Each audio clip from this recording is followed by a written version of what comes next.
This is lesson 9.4, Graphing Polynomials, part 2. Number 1, after factoring, sketch the graph of the equation f of x equals negative x cubed plus 2x squared minus x. So in this problem, we're going to start by factoring. Step 1, rewrite the equation and set it equal to 0. Notice first thing we can factor is a negative x out of each one of these terms. So we're going to factor out that negative x, leaving us with x squared minus 2x plus x equals 0. Looking inside the parentheses, we now notice we can factor this trinomial. This isn't an x, this is a 1, my bad. So we have a 1 here and a negative 2 here. Multiply two numbers that multiply to get 1 and add to get negative 2 would be negative 1 and 1. And negative x then.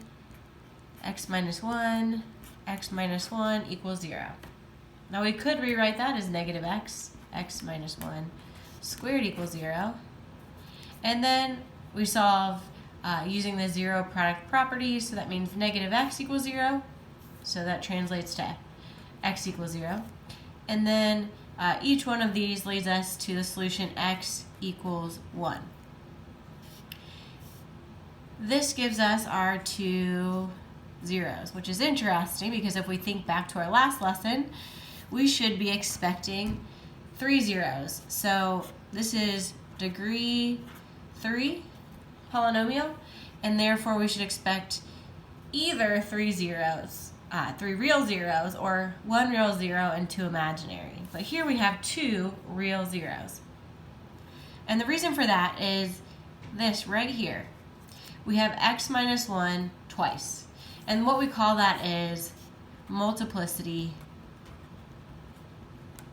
2.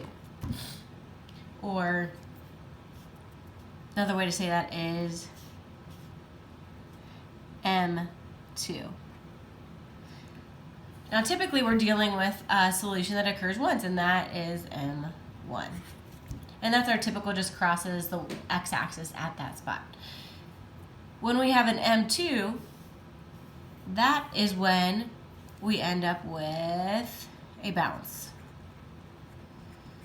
And we'll see what that looks like here. I've already graphed this on Desmos. You can always use Desmos. And we see that at 0, as expected, our graph crosses the x-axis. But then comes down and back up and bounces at 1. It doesn't cross, it bounces. And so we will replicate that sketch here on our graph. We know one of our zeros is at 0, and one of our zeros, well, 2 of our zeros are at 1. We also know from our end behavior by looking at our lead term that it is negative and odd, which means that we should start on the upswing and end on the down. And that means we predict this.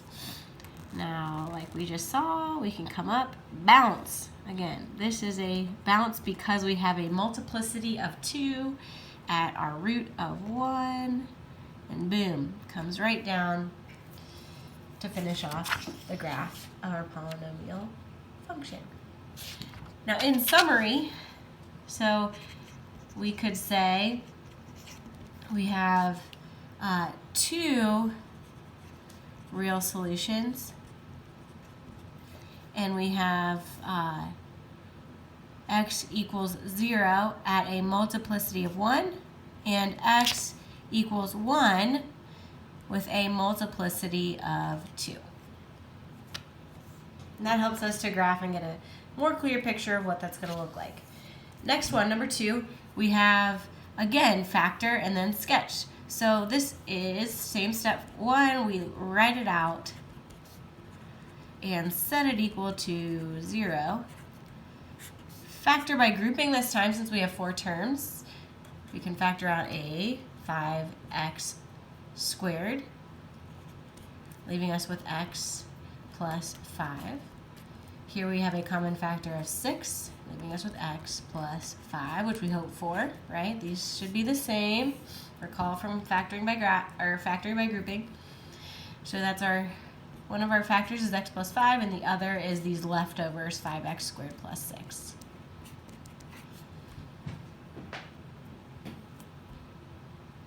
Solving for x plus 5 equals 0 gives us a solution at x equals -5. That one's pretty straightforward.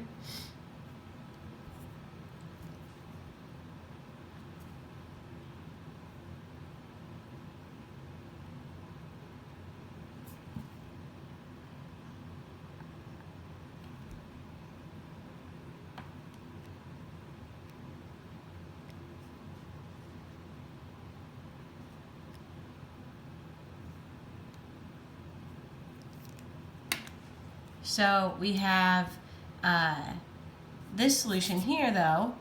You can almost imagine it already. We have a 5x squared plus 6 equals 0. And as soon as we subtract 6 from both sides, we see a 5x squared equals -6. And we know ultimately, once we divide by 5, we're going to have to take the square root of a negative number. And right here is where we can stop and say, this suggests 2 imaginary roots. And I've got this one. I thought I had this one graphed, but made a little mistake, so give me just 1 second to fix that. You can see here we have to change, so this should be an exponent. We had 5x to the third plus 2x squared, and then plus, I forgot to press over, over plus 6x plus 6x. And then plus 30, everything looks good now.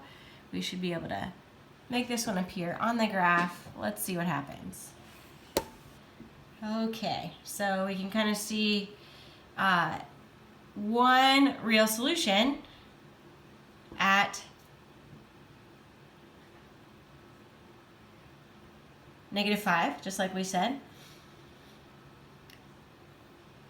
We have a y-intercept at 30, which we would have assumed, since if we plug in zeros for our x's, we end up with 30 for our y value.